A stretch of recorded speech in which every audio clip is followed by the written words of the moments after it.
Soomaaliya ayaa waxa ay leedahay jasiirado dhowr ah oo ay ugu caansan yihiin jasiiradaha Jubbada Hoose, waxayna ku yaalaan xeebta dheer ee u dhaxaysa magaalada Kismaayo iyo Ras Kamboni. Jasiirado fara badan ayaa halkaas ku firirsan, waxaa loo yaqaan Bajuni Islands ama jasiiradihii Bajunka.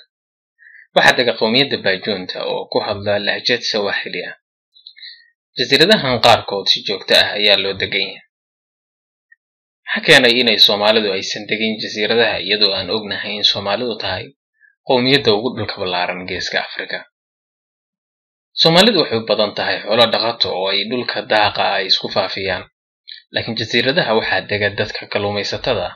Maadaama Soomaalidu aysan u badnayn kalluumaysato, intooda kalluumaysatana ay badda Afrika ugu dheer haystaan, ayaa keentay inay Soomaalidu cagdhigin jasiiradaha aadka ugu dhow sida jasiiradaha Jubbada Hoose iyo jasiiradda Socotra. Jasiiradda Socotra oo dhulkeedu waxa uu dhan yahay 3652 kiiloomitir oo isku wareega.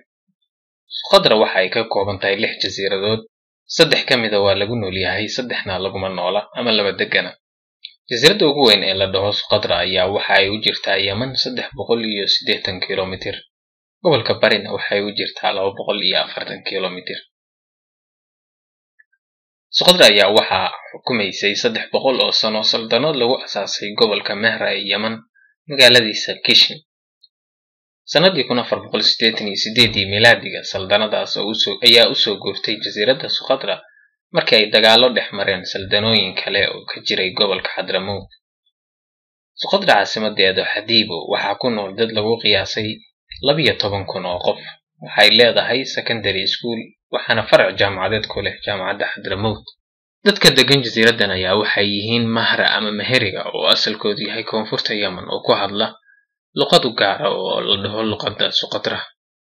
Soomaalidu marna ma xukumin Socotra, tanna kama lahayn sababtoo ah badda Socotra waa bad aad u kacsan sanadka badankiis.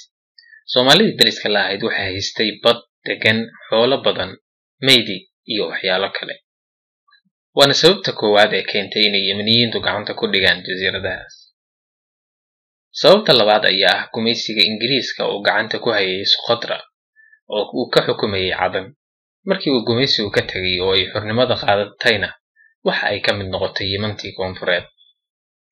Marka Soomaalida oo aan deegaan ka dhigan jasiiradahaas iyo inay hoos tagi jirtay saldanadihii Yemen ka jiray, kadibna gumaysiga Ingiriiska ee Cadan fadhiyay ayaa keentay in jasiiradahan ay si toos ah u hoos yimaadaan waddanka Yemen, inkastoo ay aad ugu dhow yihiin Soomaaliya.